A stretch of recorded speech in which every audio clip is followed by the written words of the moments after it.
सिया राम। राम राम सबको भक्तों को। आज रामनवमी है। आज रामचंद्र जी का राम जन्म मनाया जा रहा है।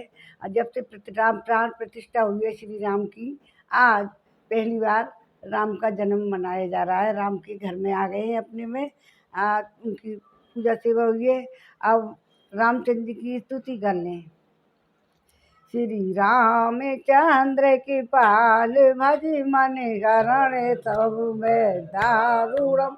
नव कांजे लोचन कांजे मुख कर कांजे पद कंजारुणम। कंदर्प अगड़ते अमित तव नव नील नीरद सुंदरम।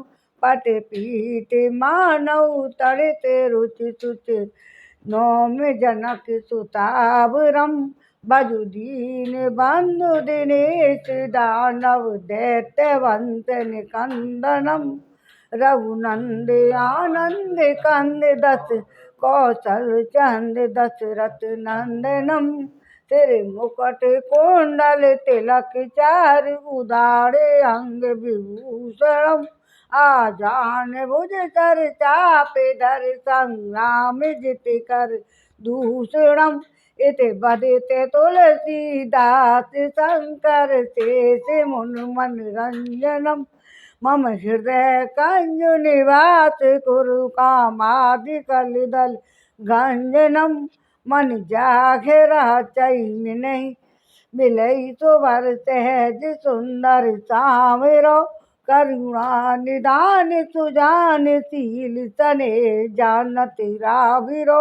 ए बात गौर असीस सुनती है सहित ही हरती अली। तुलसी भवानी पूज पुन पुन मुदित मन मंदिर चली। जान गौर अनुकूल किए ये रस न जागे। मंजुल मंगल मूल बाम अंग पर कर लगे। बोल सियावर रामचंद्र की जय। आज के आनंद की जय। अब हम आज हम 25वां सर्ग पढ़ेंगे किष्किंधा कांड का। पिछले सर्ग में हमने बाली का संहार हो चुका है और इसमें लक्ष्मण सहित श्री राम का सुग्रीव, तारा और अंगद को समझाना, बाली के दाह संस्कार के लिए आज्ञा प्रदान करना, फिर तारा आदि सहित सब वानरों का बाली के शव को शमशान भूमि में ले जाकर अंगद के द्वारा उसका दाह संस्कार करना और उसे जलांजलि देना। ये आज के सर्ग में पढ़ेंगे। पिछले सर्ग में हमने बहुत विलाप किया है, तारा ने समझा दिया है, अब अंगद को भी समझाएंगे। स सुग्रीवम च ताराम च संगदाम च लक्ष्मण समान शोक काकुत्सत शांत निंद दब्रवीत। लक्ष्मण सहित श्री रामचंद्र जी सुग्रीव आदि के शोक से उनके समान ही दुखी थे। उन्होंने सुग्रीव, अंगद और तारा को सांत्वना देते हुए इस प्रकार कहा। शोक संताप करने से मरे हुए जीव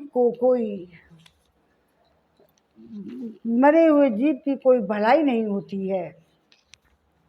अतः अब आगे जो कुछ कर्तव्य है उसको तुम्हें विधि पूर्वक संपन्न करना है। तुम सब लोग बहुत आंसू बहा चुके हो, अब उसकी आवश्यकता नहीं है। लोकाचार का भी पालन होना चाहिए। समय बिताकर कोई भी विहित कर्म नहीं किया जा सकता, क्योंकि उचित समय पर न किया जाए तो उसका कर्म का कोई फल नहीं मिलता। जगत में नियति है, काल है, सबका कारण है, वही समस्त कर्मों का साधन है और काल ही समस्त प्राणियों को विभिन्न कर्मों में नियुक्त करने का कारण है, क्योंकि वही सबका प्रवर्तक है। कोई भी पुरुष ना तो स्वतंत्रता पूर्वक किसी काम को कर सकता है, न किसी दूसरे को ही उसमें लगाने की शक्ति रखता है। सारा जगत स्वभाव के अधीन है और स्वभाव का आधार काल है। काल का अपनी क्यों ही व्यवस्था का उल्लंघन नहीं कर सकता, क्योंकि वह काल कभी क्षीण नहीं होता। स्वभाव प्रारब्ध कर्म को पाकर कोई भी उसका उल्लंघन नहीं कर सका और नहीं कर सकता। काल का किसी के साथ भाई चोर चारे का मित्रता अथवा जाति बरादरी का कोई संबंध नहीं है। ये पूर्व काल में ही लिखा के कर्मों में पूर्व काल में ही लिखा हुआ होता है। उसको पूरा करने के लिए मनुष्य जन्म लेना पड़ता है। उसके बस में करने का कोई उपाय नहीं है। उस पर किसी पराक्रम नहीं चलता। काल के ऊपर किसी का पराक्रम नहीं चल सकता। कारण स्वरूप भगवान काल जीव के भी बस में नहीं है। इसको भगवान भी नहीं रोक सकते। अतः साधुदर्शी विवेकी पुरुष को सब कुछ काल का ही परिणाम समझना चाहिए। धर्म अर्थ काम भी काल क्रम से ही प्राप्त हुए। भगवान शिव सती को भी नहीं रोक सके। सती का जो कुछ जैसा होना था वही हुआ। भगवान शिव भी अपनी सती को नहीं रोक पाए। कितने दुखी हुए थे, कितने हजारों साल कितने साल तक दुखी रहे। मेरे द्वारा मारे जाने के कारण वानर राज वाली शरीर से मुक्त हो अपने शुद्ध स्वरूप को प्राप्त हुए हैं। जो मेरे हाथ से मारे गए हैं बाली, और वो तो अपने शुद्ध स्वरूप को प्राप्त हो गए। नीति शास्त्र के अनुकूल साम दान अर्थ के समुचित प्रयोग से मिलने वाले जो पवित्र कर्म हैं वे सभी उन्हें प्राप्त हो गए हैं। भगवान राम समझा रहे हैं। महात्मा बाली ने पहले अपने धर्म के संयोग से जिस पर विजय पाई थी, उसी स्वर्ग को इस समय युद्ध में प्राणों की रक्षा न करके उन्होंने अपने हाथों में कर लिया है। यही सर्वश्रेष्ठ गति है जिसे वानरों के सरदार बाली ने प्राप्त किया है। अब उनके लिए शोक करना व्यर्थ है। इस समय तुम्हारे सामने जो कर्तव्य उपस्थित है उसे आप पूरा करिए है। और श्री रामचंद्र जी की बात समाप्त होने पर शत्रु वीरों का संहार करने वाले लक्ष्मण ने, जिनकी विवेक शक्ति नष्ट हो गई थी, उन सुग्रीव से नम्रता पूर्वक इस प्रकार बोले। सुग्रीव, अब तुम अंगद और तारा के साथ रहकर बाली के दाह संस्कार संबंधी प्रेत कार्य करो। सेवकों को आज्ञा दो, वे बाली के दाह संस्कार के निमित्त प्रचुर मात्रा में सूखी लकड़ियां और दिव्य चंदन ले आवें। अंगद का चित्त बहुत दुखी हो गया है। इन्हें धैर्य बंधाओ। तुम अपने मन में मूढ़ता ना लाओ। किन कर्तव्य विमूढ़ मन ना बनो, क्योंकि यह सारा नगर तुम्हारे ही अधीन है। अब सुग्रीव भी बहुत दुखी हो गए थे। अब जब तो नाराज तो है ही, आपस में शत्रुता थी, लेकिन अब सुग्रीव को भी बड़ा दुख हो रहा था। इसलिए भगवान कह रहे हैं, लक्ष्मण जी कह रहे हैं कि सारा नगर अब यही तुम्हारे ही अधीन है। अंगद, पुष्पमाला, नाना प्रकार के वस्त्र, घी, तेल, सुगंधित पदार्थ तथा अन्य सामान जिनकी अभी आवश्यकता है स्वयं ले आवें। तारा, तुम शीघ्र जाकर वेग पूर्वक एक पालकी ले आओ, क्योंकि इस समय अधिक फुर्ती दिखानी चाहिए। पालकी को उठाकर ले चलने के योग्य जो बलवान एवं समर्थ बानर हों वे तैयार हो जाएं। वे ही बाली को यहाँ से शमशान भूमि पर ले चलेंगे। सुग्रीव तो ऐसा कहकर शत्रु वीरों का संहार करने वाले सुमित्रा नंदन लक्ष्मण अपने भाई के पास जाकर खड़े हो गए। लक्ष्मण की यह बात सुनकर तारा के मन में हड़बड़ी मच गई। वो शिविका ले आने के लिए शीघ्रतापूर्वक किष्किंधा नामक गुफा में गया। वहां से शिव का ढोने के योग्य शूरवीर बाणों द्वारा कंधों पर उठाई हुई उस शिविका को साथ लेकर तार फिर तुरंत ही लौट आया। वह दिव्य पालकी रथ के समान बनी हुई थी। उसके बीच में राजा के बैठने योग्य उत्तम आसन था। उसमें शिल्पियों द्वारा कृत्रिम पक्षी और वृक्ष बनाए गए थे, जो उस पालकी को विचित्र शोभा से संपन्न बना रहे थे। वह शिविका चित्र के रूप में बने हुए पैदल सिपाहियों से भरी प्रतीत होती थी। उसकी निर्माण कला सब ओर से बड़ी सुंदर दिखाई देती थी। देखने में वह सिद्धों के विमान सी प्रतीत होती थी। उसमें कई खिड़कियां बनी हुई थी, जिनमें जालियां लगी हुई थी। कारीगरों ने उस पालकी को बहुत ही सुंदर बनाने का प्रयत्न किया था। उसका एक एक भाग बड़ा सुगढ़ बनाया गया था। आकार में वह बहुत बड़ी थी। उसमें लकड़ियों की कीड़ा पर्वत बने हुए थे। वह मनोहर शिल्प कर्मों से सुशोभित थी। सुंदर आभूषण और हारों से उसको सजाया गया था। विचित्र फूलों से उसकी शोभा बढ़ाई गई थी। शिल्पियों द्वारा निर्मित गुफा और बन से वह संयुक्त थी तथा लाल चंदन द्वारा उसे विभूषित किया गया था।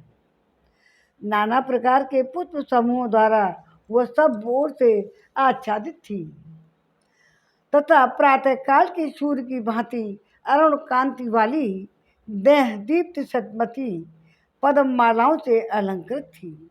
ऐसी पालकी का अवलोकन करके श्री रामचंद्र जी ने लक्ष्मण की ओर देखते हुए कहा, अब बाली को शीघ्र ही यहाँ से शमशान भूमि में ले जाया जाए, उनका प्रेत कार्य किया जाए। तब अंगद के साथ करुण क्रंदन करते हुए सुग्रीव ने बाली के शव को उठाकर उस शिविका में रखा।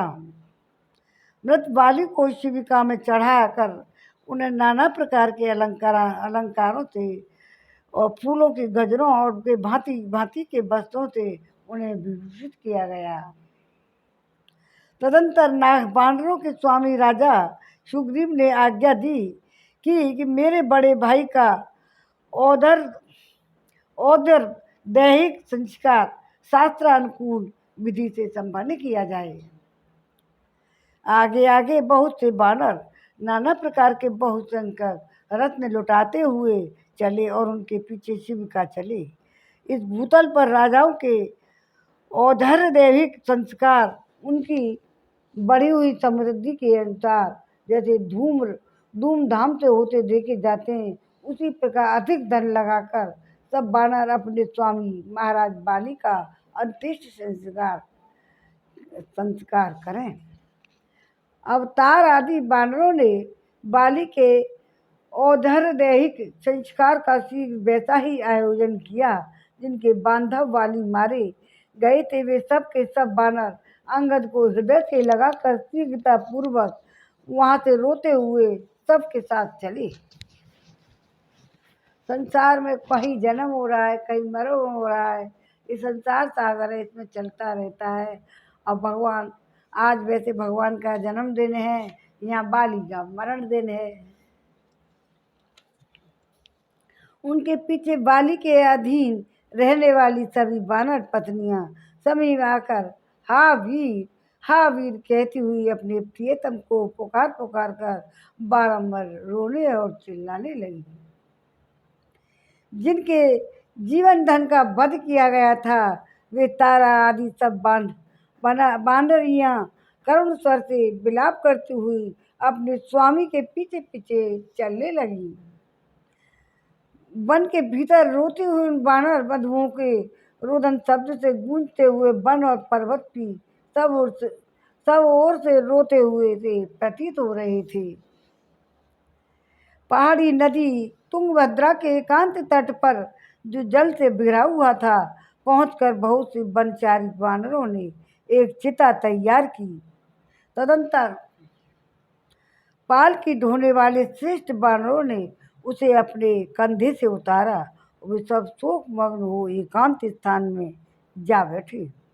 तत्पश्चात तारा ने शिविका में सुलाए हुए अपने पति को शव को देखकर उनके मस्तक को अपनी गोद में ले लिया और अत्यंत दुखी होकर विलाप करने लगी।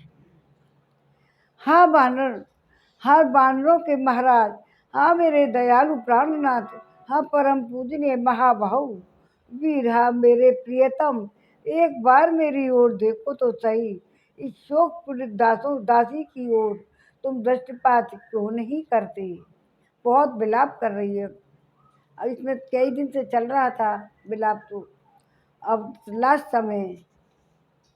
दूसरों को मान देने वाले प्राण वल्लभ प्राण के निकल जाने पर भी तुम्हारा मुख जीवित अवस्था की भांति अस्ताचलवर्ती सूर्य के समान अरुण प्रभा से युक्त एवं प्रसन्न ही दिखाई देता है। हे वानर राज, श्री राम के रूप में यह काल ही तुम्हें खींच कर लिए जा रहा है, जिसने युद्ध के मैदान में एक ही बाण मारकर सबको विधवा बना दिया। ये बहुत बुरा हुआ, बहुत विलाप हो रहा है। महाराज, ये तो तुम्हारी प्यारी बानरियां जो बानरों की भांति उछल कर चलना नहीं जानती हैं, तुम्हारे पीछे पीछे बहुत दूर के मार्ग पर पैदल ही चली आई हैं। इस बात को क्या तुम नहीं जानते? बानरराज, तुम्हें परम प्रिय थी ये तुम्हारी सभी चंद्रमुखी भार्याएं यहाँ उपस्थित हैं। तुम इन सबको तथा अपने भाई सुग्रीव को भी इस समय क्यों नहीं देख रहे हो? हे राजन, ये तार आदि तुम्हारे सचिव, ये सब पूर्ववासी पूर्ववासी जन तुम्हें चारों ओर से घेर कर दुखी हो रहे हैं। शत्रुदमन, आप पहले की भांति इन मंत्रियों को विदा कर दीजिए, फिर हम सब प्रेमोन्मुक्त होकर इन वन में आपके साथ क्रीड़ा करेंगी। तारा का बहुत ही विलाप चल रहा है। पति के शोक में डूबी हुई तारा को इस प्रकार विलाप करती हुई देख उस समय शोक से दुर्बल हुई अन्य बानरियों ने उसे उठाया। उसके बाद संताप पीड़ित इंद्रियों वाले अंगद ने रोते हुए सुग्रीव की सहायता से पिता को चिता पर रखा। फिर शास्त्रीय विधि के अनुसार उसमें आग लगाकर उन्होंने उसकी प्रदक्षिणा की। इसके बाद वह सोचकर कि मेरे पिता लंबी यात्रा के लिए प्रस्थित हुए हैं, अंगद की सारी इंद्रियां शोक से व्याकुल हो उठी। इस प्रकार विधिवत ताली का दाह संस्कार करके सभी बानर जलांजलि देने के लिए पवित्र जल से भरी हुई करुणमयी तुंगभद्रा नदी के तट पर आए। वहाँ अंगद को आगे रखकर सुग्रीव और तारा सहित सभी बानरों ने वाली के लिए एक साथ जलांजलि दी। दुखी हुए सुग्रीव के साथ ही उन्हीं के समान शोकग्रस्त एवं दुखी हो महाबली श्री राम ने वाली के समस्त प्रेत कार्य करवाए। इस प्रकार इक्ष्वाकु वंश शिरोमणि श्री राम ने राम के बाण से मारे गए श्रेष्ठ पराक्रमी और प्रज्वलित अग्नि के समान तेजस्वी सुविख्यात बाली का दाह संस्कार करके सुग्रीव उस समय में लक्ष्मण सहित श्री राम के पास आए। जय सिया राम। अब 25वां सर्ग पूरा हुआ। श्रीमन नारायण नारायण नारायण, भजमन नारायण नारायण नारायण, गोविंद मेरो है गोपाल मेरो है, कृपा के बिहारी नंदलाल मेरो है, बांके बिहारी जय हो तुम्हारी, जय हो तुम्हारी लाला जय हो तुम्हारी, श्रीमन नारायण नारायण नारायण। अब तो रामलला का जन्मदिन है। और आज अब 26वां सर्ग पढ़ेंगे। इसमें हनुमान जी का सुग्रीव के अभिषेक के लिए श्री रामचंद्र जी से किष्किंधा में पधारने की प्रार्थना करना। श्री राम का पुरी में न जाकर केवल अनुमति देना। तत्पश्चात सुग्रीव और अंगद का अभिषेक। श्री रामचंद्र जी को तो बनकर राज मिला हुआ था, वो घरों में शहर में नहीं जा सकते थे, महलों में। आओ हरे रामा रामा रामा हरे हरे, हरे कृष्णा कृष्णा कृष्णा हरे हरे, कविलिंगे कवरिया रे, राम जी के चरणन में मन हो जा दीवाना रे राम जी के चरणन में। 25वां सर का हुआ, 26वां सर पढ़ेंगे। ये है कि तदंतर बानर सेना के प्रधान वीर हनुमान आदि भीगे वस्त्र वाले शोक संतप्त सुग्रीव को चारों ओर से घेर कर उनके साथ लिए अनायासी महान कर्म करने वाले महाबाहु श्री राम के लिए अनायासी महान कर्म करने वाले महाबाहु श्री राम की सेवा में उपस्थित हुए। श्री राम के पास आकर वे सभी बानर उनके सामने हाथ जोड़कर खड़े हो गए, जैसे ब्रह्मा जी के सम्मुख महिषीगण खड़े रहते हैं। तत्पश्चात सुवर्ण में मेरु पर्वत के समान सुंदर एवं विशाल शरीर वाले वायुपुत्र हनुमान जी, जिनका मुख प्रातः काल के सूर्य की भांति अरुण प्रभा से प्रकाशित हो रहा था, दोनों हाथ जोड़कर बोले, ककुत्सत कुल नंदन, आपकी कृपा से सुग्रीव को सुंदर दाढ़ वाले पूर्ण बलशाली और महामनीषी बानरों का यह विशाल साम्राज्य प्राप्त हुआ है, जो इनके बाप दादों के समय से चला आ रहा था। प्रभु, यद्यपि इसका मिलना बहुत ही कठिन था, तो भी आपके प्रसाद से ये इन्हें सुलभ हो गया है। अब यदि आप आज्ञा दें तो ये अपने सुंदर नगर में प्रवेश करके सुहृदों के साथ अपना सब राजकाज संभालें। ये शास्त्र विधि के अनुसार नाना प्रकार के सुगंधित पदार्थों और औषधियों सहित जल से राज्य पर अभिषेक होकर मालाओं तथा रत्नों द्वारा आपकी विशेष पूजा करेंगे। अतः आप इस रमणीय पर्वत गुफा किष्किंधा में पधारने की कृपा करें और इन्हें राज्य का स्वामी बनाकर बानरों का हर्ष बढ़ावें। हनुमान जी का ऐसा कहने के बाद शत्रु वीरों का संहार करने वाले बातचीत में कुशल बुद्धिमान श्री रघुनाथ जी ने उन्हें यूं उत्तर दिया, हनुमान, सौम्य में पिता की आज्ञा का पालन कर रहा हूँ, अतः 14 वर्षों के पूर्ण होने तक किसी ग्राम या नगर में प्रवेश नहीं करूंगा। बानर श्रेष्ठ वीर सुग्रीव इस समृद्धशालिनी दिव्य गुफा में प्रवेश करें और वहां शीघ्र ही इनका विधि पूर्वक राज्याभिषेक कर दिया जाए।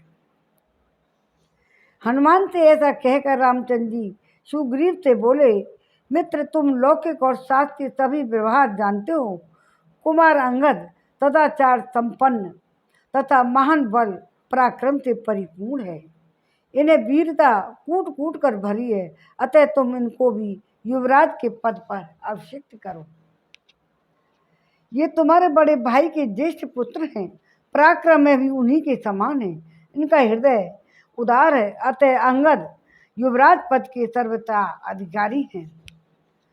100 में वर्षा कहलाने वाले 4 मास या चौमासे आ गए हैं। इनमें पहला मास यह श्रावण, जो जल की प्राप्ति कराने वाला है, आरंभ हो गया है। 100 में यह किसी पर चढ़ाई करने का समय नहीं है, इसलिए तुम अपनी सुंदर नगरी में जाओ। मैं लक्ष्मण के साथ इस पर्वत पर निवास करूंगा। 100 में सुग्रीव, यह पर्वतीय गुफा बड़ी रमणीय है और विशाल है, इसमें आवश्यकता के अनुरूप हवा भी मिल जाती है। यहाँ पर्याप्त जल भी सुलभ है और कमल और उत्पल भी बहुत है। सखी, कार्तिक आने पर तुम रावण के वध के लिए प्रयत्न करना, यही हम लोगों का निश्चय रहा है। अब तुम अपने महल में प्रवेश करो और राज्य पर अभिषिक्त होकर सुहृदों के आनंदित करो। श्री रामचंद्र जी की यह आज्ञा मांग पाकर बानर श्रेष्ठ सुग्रीव उस रमणीय किष्किंधापुरी में गए, जिसकी रक्षा वाली ने की थी। उस समय गुफा में प्रविष्ट हुए उस बानर राज चारों ओर से घेर कर हजारों बानर उनके साथ गुहा में घुसे। बानर राज को देखकर प्रजा आदि समस्त प्रकृतियों ने एकाग्र चित्त हो पृथ्वी पर माथा टेक कर उन्हें प्रणाम किया। महाबली पराक्रमी सुग्रीव ने उन सबको उठने की आज्ञा दी और सबसे बातचीत करके वे भाई के सौम्य अंतःपुर में प्रविष्ट हुए। भयंकर पराक्रम प्रकट करने वाले वानर श्रेष्ठ सुग्रीव को अंतःपुर में आया देख उन्हें सुहृदों ने उनका उसी प्रकार अभिषेक किया जैसे देवताओं ने सहस्त्र नेत्रधारी इंद्र का किया था।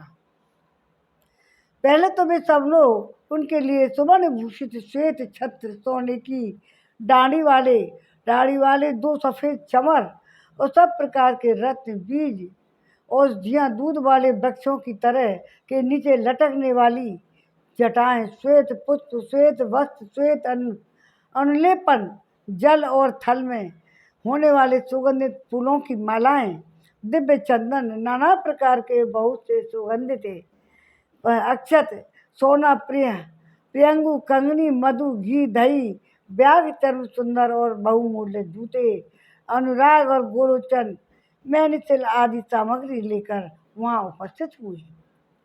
साथ ही हर से भरी हुई 16 सुंदरी कन्याएं भी सुग्रीव के पास आईं।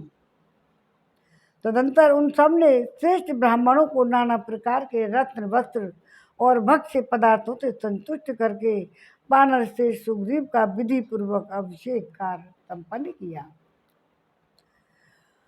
मंत्रवेता पुरुषों ने वेदी पर अग्नि की स्थापना करके उसे प्रज्वलित किया और अग्नि वेदी के चारों ओर कुछ बिछाए। फिर अग्नि का संस्कार करके मंत्र पूत भविष्य द्वारा प्रज्वलित अग्नि में आहुति दी। तत्पश्चात रंग बिरंगी पुष्प मालाओं से सुशोभित रमणीय अट्टालिका पर एक सोने का सिंहासन रखा गया और उस पर सुंदर बिछौना बिछाकर उसके ऊपर सुग्रीव को पूर्वाभिमुख करके विधिवत मंत्रोच्चारण करते हुए बिठाया गया। इसके बाद श्रेष्ठ वानरों ने नदों और संपूर्ण दिशाओं के तीर्थों और समस्त समुद्रों से लाए हुए निर्मल जल से को एकत्र करके उसे सोने के कलशों में रखा गया।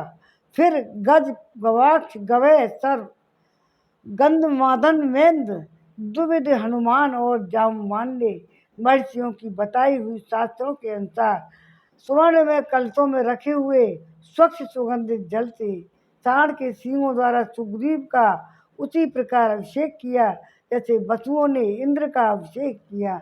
वानरों में भी जो वानर क्या थे वो देवता थे, उनका बिल्कुल मनुष्यों से ज़्यादा अभिषेक करने का प्रयोजन किया गया। सुग्रीव का अभिषेक हो जाने पर यहाँ लाखों की संख्या में एकत्र हुए समस्त महामनुष्य श्रेष्ठ वानर हर्ष से भरकर जय घोष करने लगे। श्री रामचंद्र जी की आज्ञा का पालन करते हुए वानर राज सुग्रीव ने अंगद को हृदय से लगाकर उन्हें भी युवराज के पद पर अभिषेक कर दिया। अंगद का अभिषेक हो जाने पर मनुष्य दयालु वानर साधु साधु कहकर सुग्रीव की सराहना करने लगे। इस प्रकार अभिषेक होकर किष्किंधा में सुग्रीव और अंगद के विराजमान होने पर समस्त वानर परम प्रसन्न हो महात्मा श्री राम और लक्ष्मण की बारंबार स्तुति करने लगे। उस समय पर्वत की गुफा में बसी हुई किष्किंधापुरी हर्ष पुष्ट पुरवासियों से व्याप्त ध्वजा पताकाओं से सुशोभित होने के कारण बड़ी ही रमणीय प्रतीत होने लगी होती थी और वानर सेना के स्वामी पराक्रमी सुग्रीव ने महात्मा श्री रामचंद्र जी के पास जाकर अपने महाभिषेक का समाचार निवेदन किया और अपनी पत्नी रूमा को पाकर उन्होंने उसी प्रकार वानरों का साम्राज्य प्राप्त किया जैसे देवराज इंद्र ने त्रिलोकी का राज प्राप्त किया था। 26वां सर्ग पूरा हुआ। अब 27वां सर्ग पढ़ेंगे। अब सुग्रीव राजा बन गए।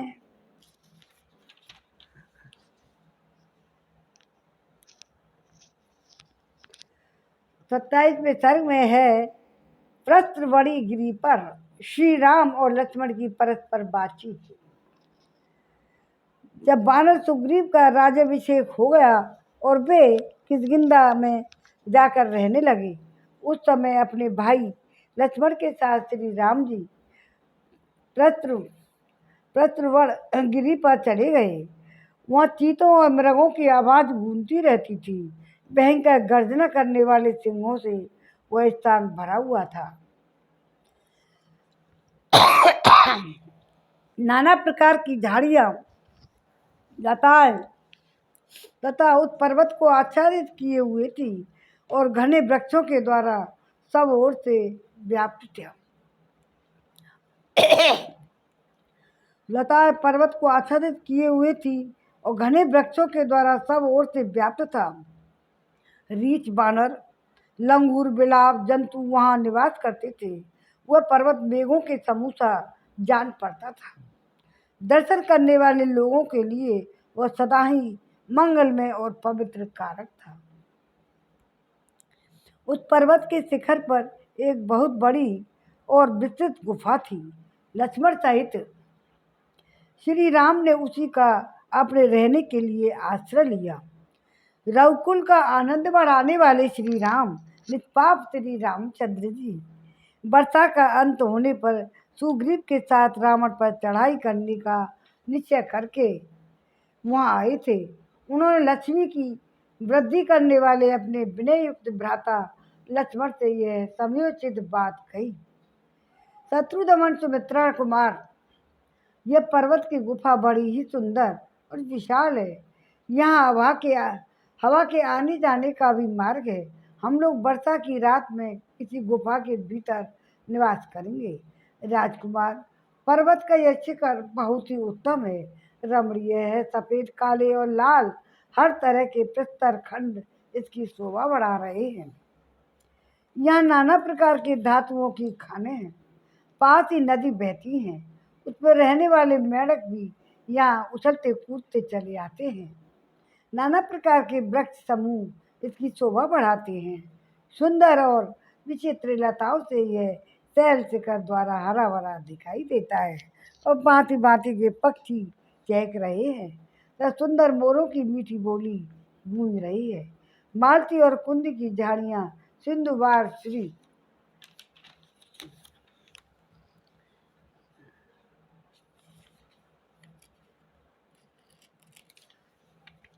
शीश कदम, अर्जुन और सर्ज के फूले हुए वृक्ष इस स्थान की शोभा बढ़ा रहे हैं। राजकुमार, यह पुष्करणी खिले हुए कमलों से अलंकृत हो बड़ी ही रमणीय दिखाई देती है। ये हम लोगों की गुफा से अधिक दूर नहीं होगी।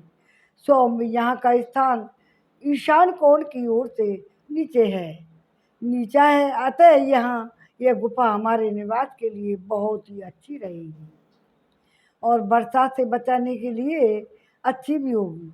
सुमित्रानंदन, इस गुफा के द्वार पर समतल शिला है जो बाहर बैठने के लिए भी सुविधाजनक होने के कारण सुखदायिनी है। यह लंबी चौड़ी होने के साथ ही खान से काट कर निकाले हुए कोयलों की राशि के समान है, काली है। तात देखो, ये सुंदर पर्वत शिखर उत्तर की ओर से कटे हुए कोयलों की राशि तथा घुमड़े हुए मेघों की घटा के समान काला दिखाई देता है। इसी तरह दक्षिण दिशा में भी इसका जो शिखर है वह श्वेत वस्त्र और कैलाश रंग के समान श्वेत ही दिखाई देता है। नाना प्रकार की बातुएं उसकी शोभा बढ़ाती हैं। वह देखो, इस गुफा में दूसरी ओर त्रिकुट पर्वत के समीप बहने वाली मंदाकिनी के समान तो भद्रा नदी बह रही है। उसकी धारा पश्चिम से पूर्व की ओर जा रही है। इसमें कीचड़ का नाम भी नहीं है। का मतलब भगवान राम अब वहीं आ गए हैं जो सीता को भूलने की कोशिश कर रहे हैं, फिर भी कहे जा रहे हैं। चंदन, तिलक, सार, तमाल, अति मुक्तक की पदक, सरल और शोक आदि नाना प्रकार के वृक्षों से उस नदी की कैसी शोभा हो रही है। उनको श्री राम को सीता जी की याद आ रही है। चलवेत तिमिर बकुल के तखितान, तिनिस नीत नीप स्थल वेद कृतमाल अमलतास आदि भांति भांति के तटवर्ती वृक्षों से जहाँ सुशोभित हुई है नदी वस्त्राभूषण से विभूषित श्रृंगार सज्जित युवती स्त्री के समान जान पड़ती है। सैकड़ों पक्षी समूह से संयुक्त हुई है नदी नाना प्रकार के कलरवों से गूंजती रहती है। परत पर अनुरक्त हुए चक्रवाक ईश्वरता की शोभा बढ़ाते हैं। अत्यंत रमणीय तटों से अलंकृत और नाना प्रकार के रत्नों से संपन्न हंस और सारसों से सेवित यह नदी अपनी हाथ छटा बिखेरती हुई सी जान पड़ती है। कहीं तो यह नील कमलों से ढकी हुई है, कहीं ये लाल कमलों से सुशोभित है होती है, कहीं श्वेत कहीं कुमुद कलकाओं से शोभा पाती है। सैकड़ों जल पक्षियों से सेवित तथा मोर एवं कौच के कलरवों से मुखरित हुई है सौम्य नदी बड़ी ही रमणीय प्रतीत हो रही है। श्री राम जी बेतासा से बहुत ही अच्छी तरह विवरण कर रहे हैं। मुनियों के द्वारा समुदाय इसके जल का सेवन करते हैं। इतनी सुंदर जल है। और यह देखो अर्जुन और चंदन वृक्षों की पंक्तियां भी कितनी सुंदर हैं और सुंदर दिखाई देती हैं। मालूम होता है ये मन के संकल्प के साथ प्रकट हो गई हैं। शत्रुसूदन सुमित्रा कुमार, यह स्थान अत्यंत रमणीय और अद्भुत है। यहाँ हम लोगों का मन खूब लगेगा, अतः यही रहना अब यहाँ ठीक होगा। राजकुमार, विचित्र कानूनों से सुशोभित सुग्रीव की रमणीय किष्किंधापुरी भी यहाँ से अधिक दूर नहीं होगी।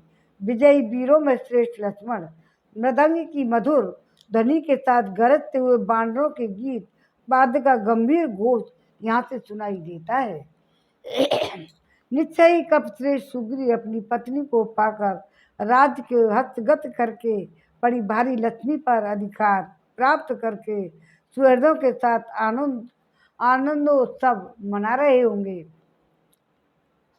ऐसा कहकर श्री रामचंद्र जी लक्ष्मण के साथ उस कृष्णवर्ण पर्वत पर जहाँ बहुत सी कंदरा और कुंजों के दर्शन होते थे निवास करने लगे।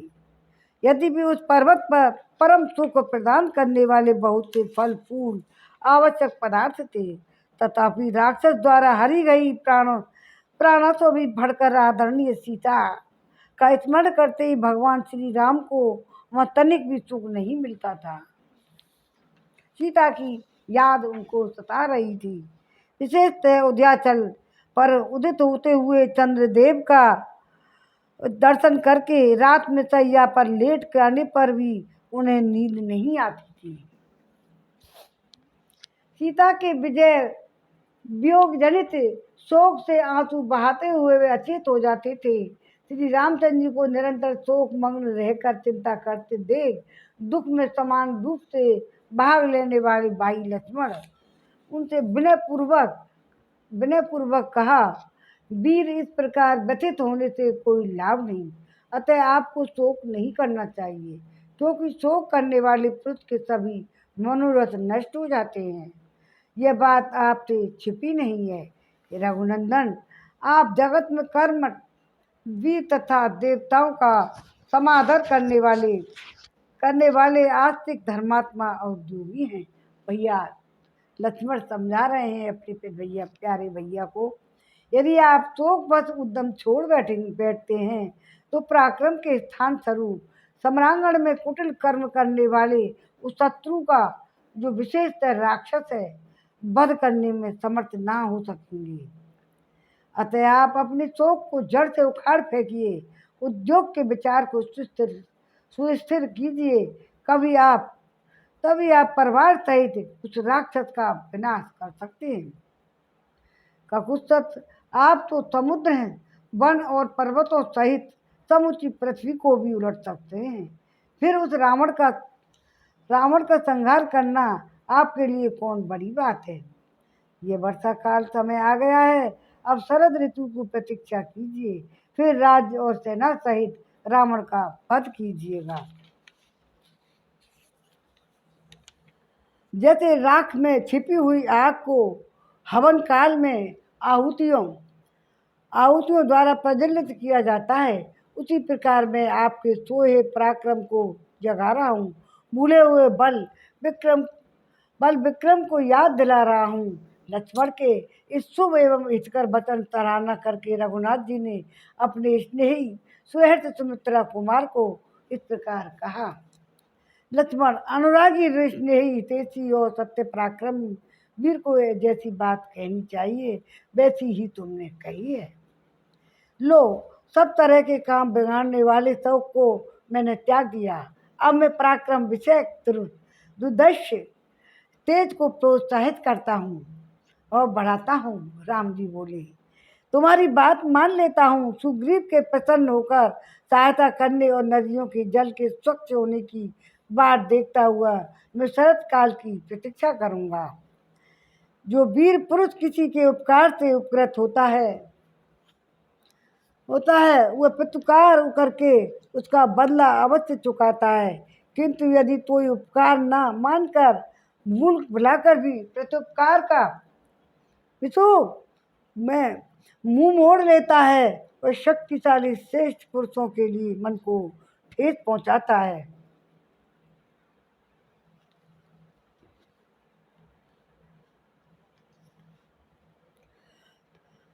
श्री रामचंद्र जी के उस कथन को ही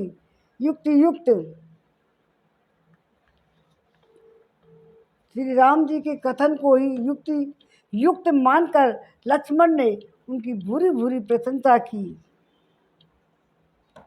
और दोनों हाथ जोड़कर अपनी शुभ दृष्टि का परिचय देते हुए वे नैनाभिराम श्री राम से इस प्रकार बोले, हे नरेश्वर, जैसा कि आपने कहा है, वानर राज सुग्रीव ही आपका यह सारा मनोरथ सिद्ध करेंगे।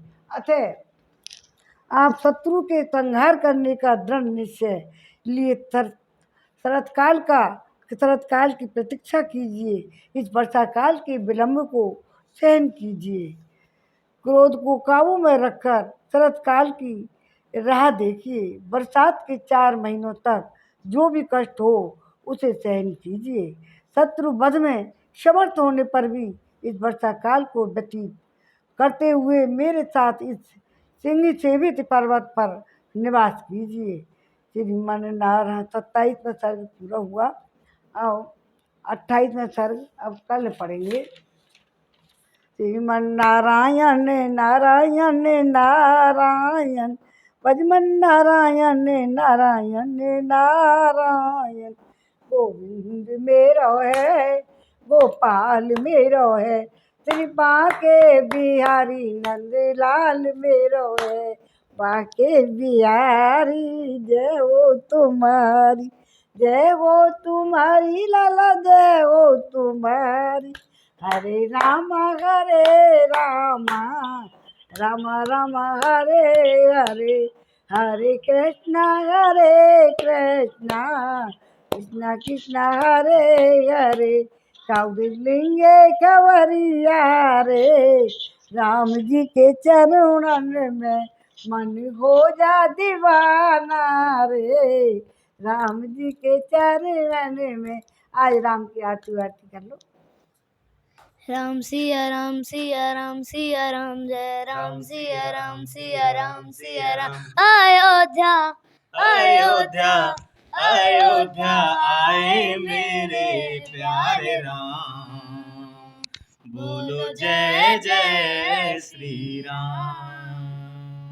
अयोध्या अयोध्या आए मेरे प्यारे राम, बोलो जय जय श्री राम। मेरी आँखों के तारे हैं प्रभु राम, बोलो जय जय श्री राम। युग राम राज का आ गया शुभ दिन ये आज का, आ गया हुई जीत सनातन धर्म की, घर घर भगवा लहरा गया, जागा है अवध का भाग जी, गूंजा है विजय का राग जी। योगी संतन की अखियों से छलके प्रेम अनुराग जी, सज धज के ओ सज धज के लागे सबसे प्यारे राम। बोलो जय जय श्री राम। सज धज के रे सज धज के लागे सबसे प्यारे राम। बोलो जय जय श्री राम। मेरी आंखों के तारे हैं प्रभु राम। बोलो जय जय श्री राम। अयोध्या अयोध्या आए मेरे प्यारे राम। बोलो जय जय श्री राम। मेरी आंखों के तारे हैं प्रभु राम।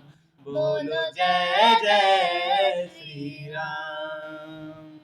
जय श्री राम। राम सिया राम सिया राम सिया राम, राम सिया राम सिया राम सिया राम सिया राम सिया राम सिया राम सिया राम। सीताराम सीताराम सीताराम कहिए, जाहि विधि राखे राम ताहि विधि रहिए। सीताराम सीताराम सीताराम कहिए, जाहि विधि राखे राम ताहि विधि रहिए। जाहि विधि राखे राम ताहि विधि रहिए। मुख में हो राम नाम राम सेवा हाथ में, मुख में हो राम नाम राम सेवा हाथ में। तू अकेला नहीं प्यारे राम तेरे साथ में। विधि का विधान जान हानि लाभ सहिए। जाहि विधि राखे राम ताहि विधि रहिए। सीताराम सीताराम सीताराम कहिए, जाहि विधि राखे राम ताहि विधि रहिए। किया अभिमान तो मान नहीं पाएगा, किया अभिमान जो मान नहीं पाएगा। होगा प्यारे वही जो श्री राम जी को भाएगा। होगा प्यारे वही जो श्री राम जी को भाएगा। फल आशा त्याग शुभ कर्म करते रहिए। जाहि विधि राखे राम ताहि विधि रहिए। जिंदगी की डोर सौंप हाथ दीनानाथ के, महलों में रखे चाहे झोपड़ी में वास दे। धन्यवाद निर्विवाद राम राम कहिए। जाहि विधि राखे राम ताहि विधि रहिए। जाहि विधि राखे राम ताहि विधि रहिए। आशा एक राम जी से दूजी आशा छोड़ दे। आशा एक राम जी से दूजी आशा छोड़ दे।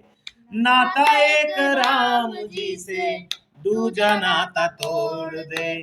काम रस त्याग प्यारे राम रस गहिए। जाहि विधि राखे राम ताहि विधि रहिए। जाहि विधि राखे राम ताहि विधि रहिए। सीताराम सीताराम सीताराम कहिए। जाहि विधि राखे राम ताहि विधि रहिए। जाहि विधि राखे राम ताहि विधि रहिए। सीताराम सीताराम सीताराम कहिए। राखे राम ताहि विधि रहिए। जय श्री राम। जय श्री राम। बैठो। आज गली गली अवध सजाएंगे, आज पग पग पलक बिछाएंगे। आज गली गली अवध सजाएंगे, आज पग पग पलक बिछाएंगे, आज सूखे हुए पेड़ फल जाएंगे।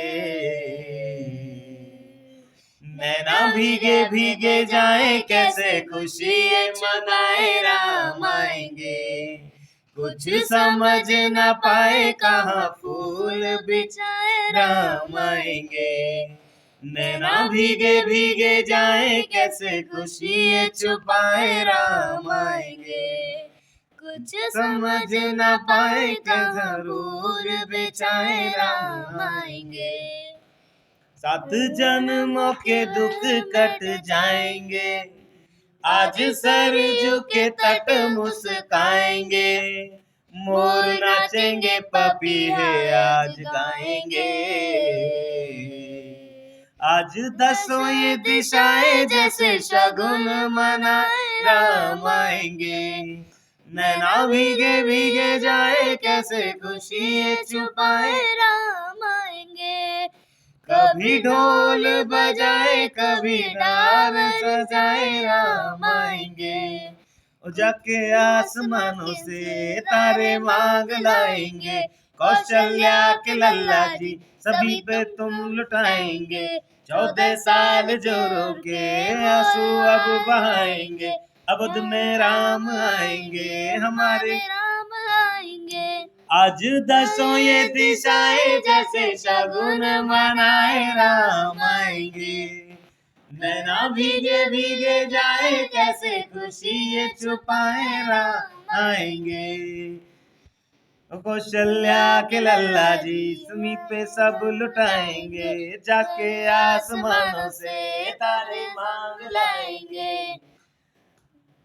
जय जय श्री राम, जय श्री राम।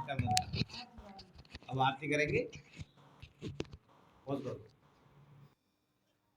आरती श्री रामायण जी की, कीरत कलित ललित सियपी की।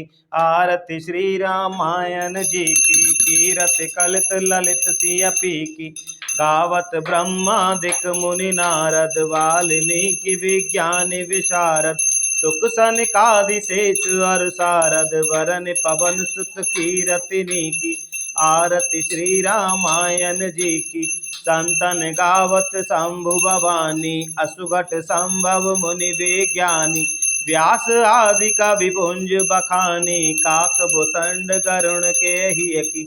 आरती श्री रामायण जी की, चारों वेद पुराण अष्टदश छहों शास्त्र सब ग्रंथन को रस। तन मन धन संतन को सर्वस सारा, अंश समत सब ही की।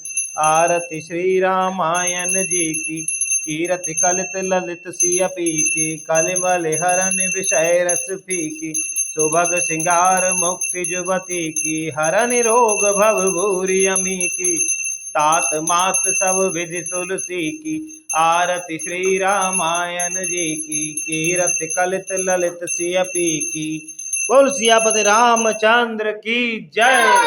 जय श्री राम, जय श्री राम।